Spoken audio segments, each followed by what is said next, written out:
Notre histoire s'intitule L'agenda de ma femme. Je suis un homme et je pense que nous aussi vivons des situations qui méritent d'être racontées. Les femmes doivent comprendre que nous, les hommes qui sommes à leur côté, malgré nos multiples défauts, recevons aussi des coups de leur part. Mais le tout est de nous pardonner mutuellement nos fautes et de nous accepter les uns les autres avec nos différences. J'ai été mariée à Ami pendant 7 ans.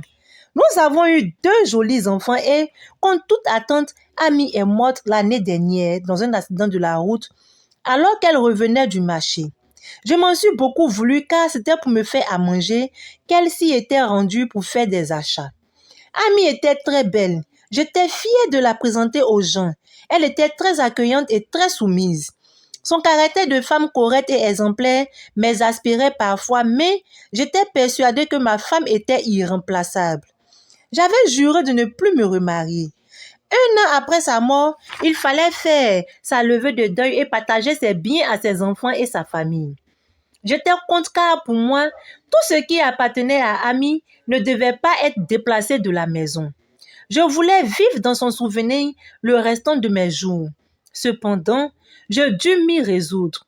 Il fallait procéder au partage comme l'exigeait la coutume. Après le partage des biens de ma femme, il restait un carton dans lequel se trouvaient des documents et son agenda personnel. Ma femme adorait se confier à son agenda, surtout qu'elle n'avait aucune amie. Je le pris avec moi et après le départ de la famille, je m'enfermai dans notre chambre comme pour être plus proche d'elle. Étendue sur le lit, j'ai ouvert son agenda. Le 1er janvier 2002, ma femme écrivait « Que Dieu fasse que cette année soit meilleure que celle qui vient de s'écouler. » Je n'ai vu aucune marque d'affection dans les yeux d'Ali à mon égard. Certes, il n'était ni dur ni violent, mais il était indifférent. Le 2 janvier 2002, il m'a offert des fleurs, 2 complets de pagne et 100 000 francs CFA. À croire que Dieu a écouté mes prières. L'année commence bien. Le 15 janvier 2002, Ali est allé en voyage depuis 1 semaine. Les enfants sont malades et je n'ai plus d'argent pour leurs soins. Le 16 janvier 2002, j'ai été voir Ahmed, son meilleur ami, mais au lieu de m'aider, il m'a fait des avances. Lorsque j'ai lu cette phrase, j'ai sursauté et la seule chose qui m'est venue à l'esprit, c'était d'aller régler son compte à ce vaurien d'Ahmed. Mais il fallait d'abord que j'aie tous les détails. Le 17 janvier 2002, Makoura, ma tante, m'a prêté de l'argent.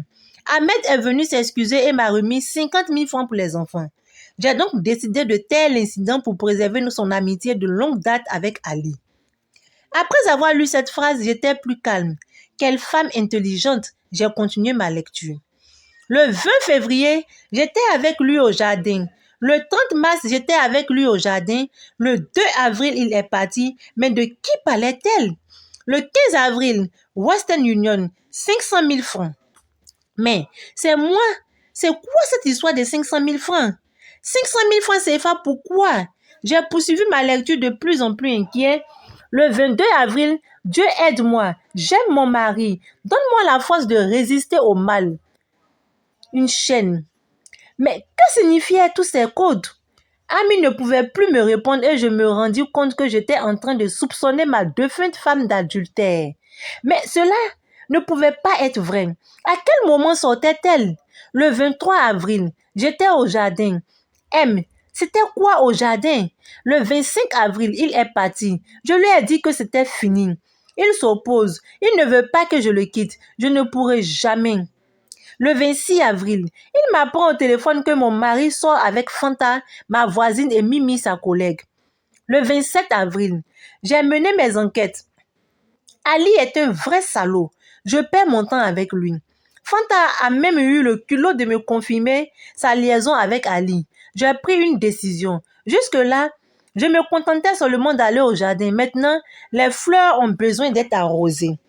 Le 28 avril, mon Dieu, j'ai été correcte avec Ali, soumise comme une idiote et voilà qu'il a décidé de se remarier. Et en plus, il a des copines partout. Mes sentiments pour son ami sont très forts, mais je me suis toujours retenue. Comme Ali prend grand plaisir à me tromper, je vais faire pareil. Pardonne-moi, mon Dieu. Ah, c'était donc ça. Ahmed avait tout manigancé. Je ne suis jamais sortie avec Fanta. À plus forte raison, chercher à l'épouser. Son coup avait bien marché. Comment Fanta a-t-elle pu, elle aussi, se prêter à ce jeu diabolique? Le 29 avril, au jardin, je suis pressée de découvrir ce que ça fait de tomber car je crois que je suis tombée amoureuse d'Ahmed et rien ne pourra m'empêcher d'arroser mes fleurs. Le grand jour, c'est demain. Mais le 30 avril, cela n'a pas été possible. Vous ne me croirez pas. C'est le jour où l'accident s'est produit. Ce jour-là, elle était très nerveuse et comme elle ne se plaignait jamais, je ne lui avais pas posé de questions. J'avais une folle envie de manger du foutou et je le lui avais dit. C'est en revenant du marché vers 11 heures qu'elle a trouvé la mort. Avait-elle arrosé ses fleurs comme elle le disait?